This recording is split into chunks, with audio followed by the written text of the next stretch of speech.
Tag-ulan po dito. At yan po ang panahon. It's 11 o'clock in the morning. Pero tignan nyo ang kulimlim. On the way po ako sa post office. At magdala-dala po tayo ng aking bill. Pambayad. Okay, biyahe-biyahe time!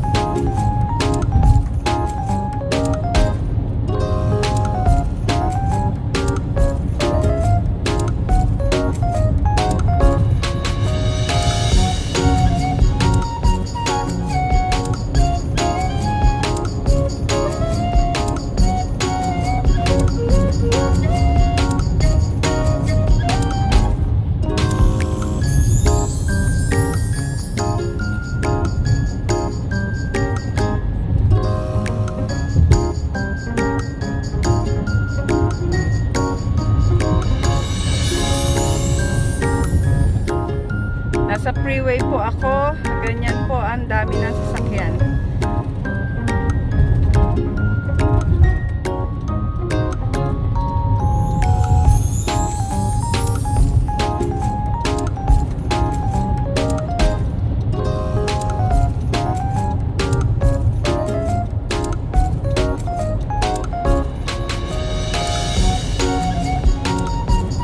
Malamig ang panahon ngayon. Tag-ulan.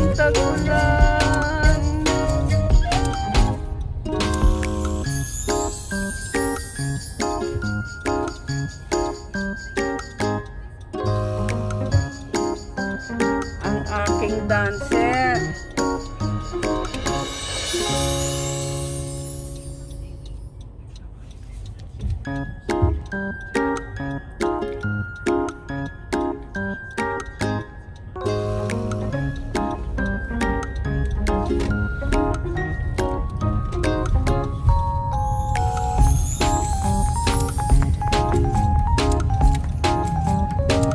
American Career College. Nung pandemic wala yung ka-estudyante. Ngayon, pwede na mag-aral ngayon. Kaya, ayan na po. Start na naman ang klase ngayon. Traffic na. Marami na sasakyan. Ultimong estudyante ngayon, nagdadala na ng sasakyan.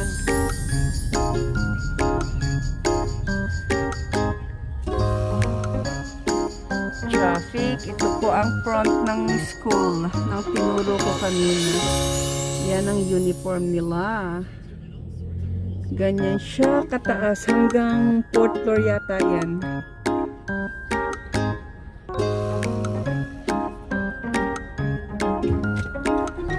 Go!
Post office time.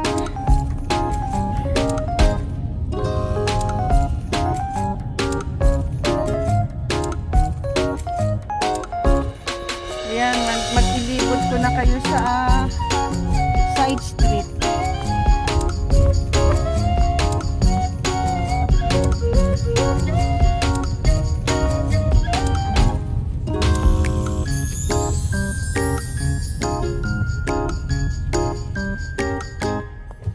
pag nagdadrive ka, pag nakita mong stop, talaga mag-i-stop ka kahit walang sasakyan, walang tumatawid. Pag sinabing stop, stop.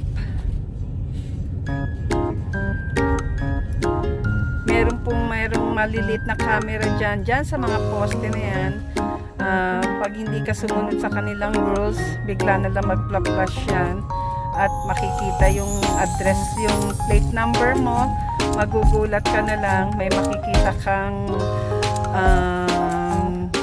notice na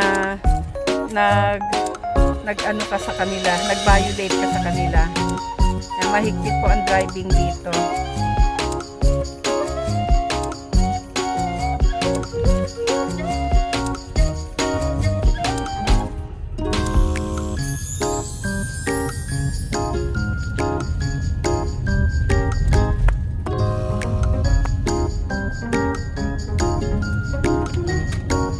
Buhay Amerika!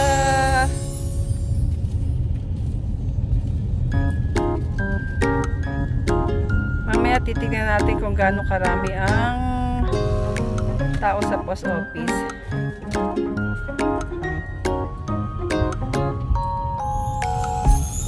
Hindi na rin po nalalayo ang Pilipinas.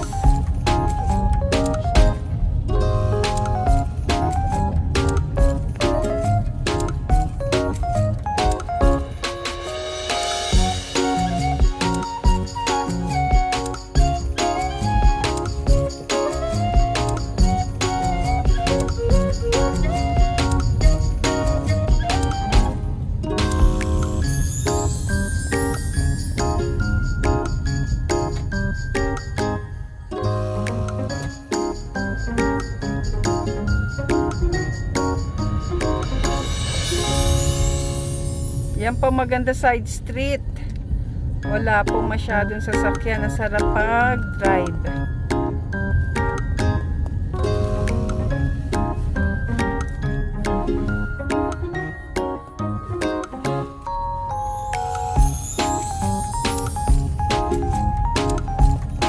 Umaambon-ambon po dito. Ditong place ko, hindi po nag-i-snow dito. Sa ibang place po siya nag-i-snow.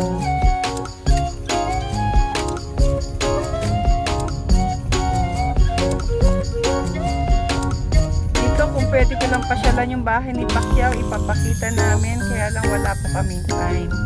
Binibenta po yung bahay ni Pacquiao dito eh. Ito ang Beverly Street.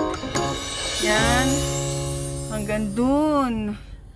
Pero nandito kami malapit na sa kalagitnaan, kaya hindi ko po maipakita yung kagandahan ng Beverly, yung naglalakihang bahay. Yan po, makulimlim pa.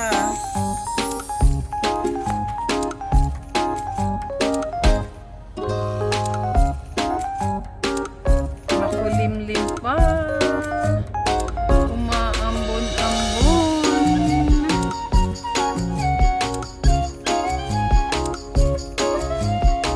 Dadaan tayo sa Korean Town. Karamihan dun malapit sa post office ay mga taga-Korea. Kaya tinawag na Korean Town.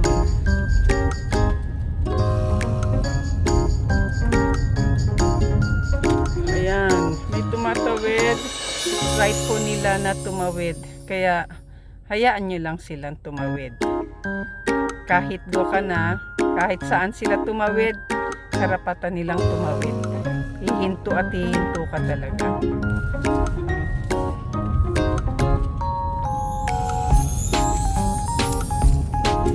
Lapit na tayo sa post office.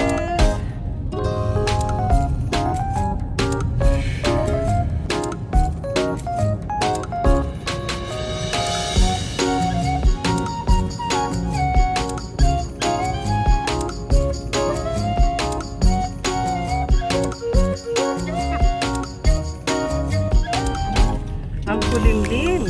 Talagang umuulan-ulan.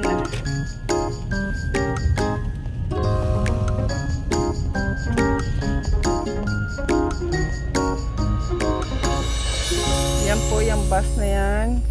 Makikita nyo. Yan, dati nung pandemic, libre po yan. Wala pong sumasakay dyan. Kaya ang ginawa nila, marami din po nawalan ng trabaho. Kasi walang sumasakay. At ang nangyari, hindi na sila naniningil. Yan, tinapatan ako ng bus. Yung pa isa pang bus ulit.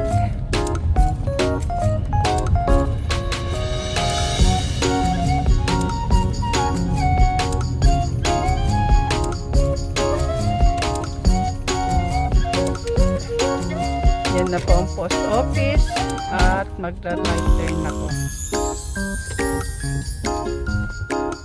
Hulog tayo ng bill. Once na may stamp ka, yan, hindi ka na po mahihirapang pipila.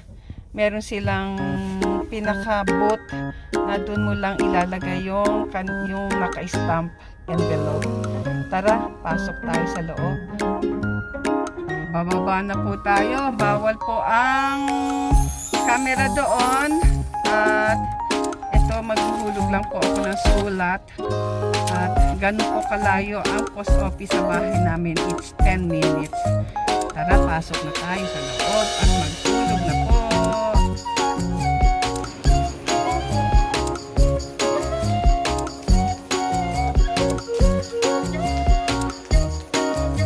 Yan po ang loob ng post office. Wala masyadong tao.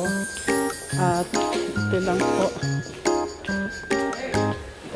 Ito po yung sinasabi ko. Hulog na lang po dito.